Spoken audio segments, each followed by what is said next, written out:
نرحب بالإخوة الحاضرين وأهلا وسهلا بكم في ملتقانا الثقافي من حلقته الثانية للوقوف على أسباب المظاهرات ونتائجها التي خرجت وتخرج في وقتنا الحالي في عراقنا الحبيب.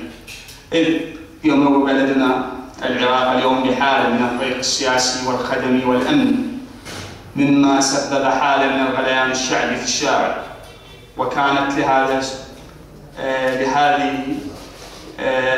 عدد من المطالب المسموح بها والمعقولة شرعا، وبعضها خرج عن سكة المطالب أي المطالب الشرعية. هنا كانت وقفة مكتب السيد الشهيد الصدر قدس سره للفصل عن ما هو مقبول وما هو مرفوض شرعا وعرفا، فكان تأجيل تلك المظاهرات إلى مدة 6 أشهر وإطلاق فعالية الاستبيان الشعبي الذي انتهى الفرز منه حاليا. فللوقوف على تلك الفكرة وتلك الوقفة من قبل مكتب السيد الشهيد الصدر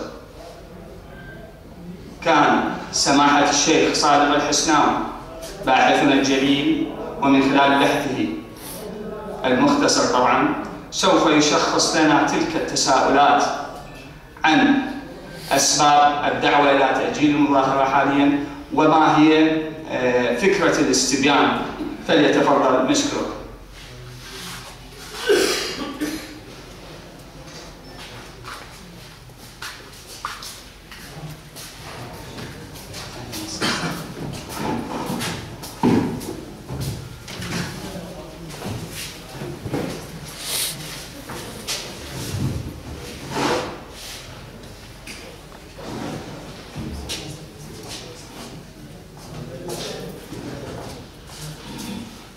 أعوذ بالله من الشيطان اللعين الرجيم.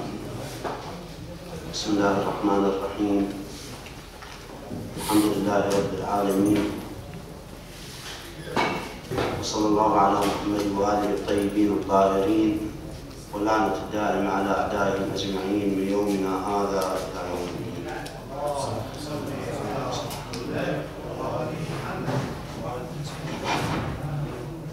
السلام عليكم أيها الأخوة ورحمة الله وبركاته. طبعا يعني كان بودنا هذا اليوم أن يتأجل الملتقى إلى الأسبوع المقبل على اعتبار الظروف الجوية، يعني جو متري، وكذلك كان هناك أيضا هذا اليوم افتتاح المؤتمر النجف عاصمة الثقافة الإسلامية. لا أن الأخوة المشاركين قالوا احنا بلغنا عدد من الناس واحتمال أن يكون هناك حضور ولم يكن كما الحمد لله.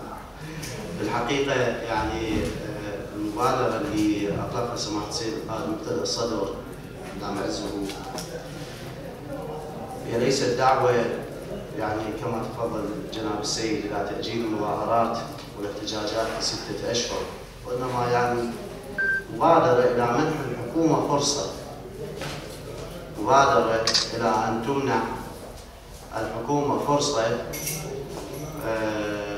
ومن ثم طبعا يصار إلى المطالبة يعني خلال هذه الفرصة 6 شهور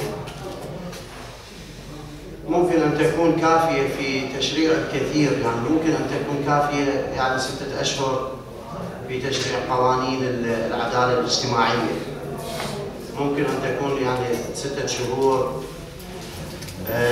كافية أيضا في تشريع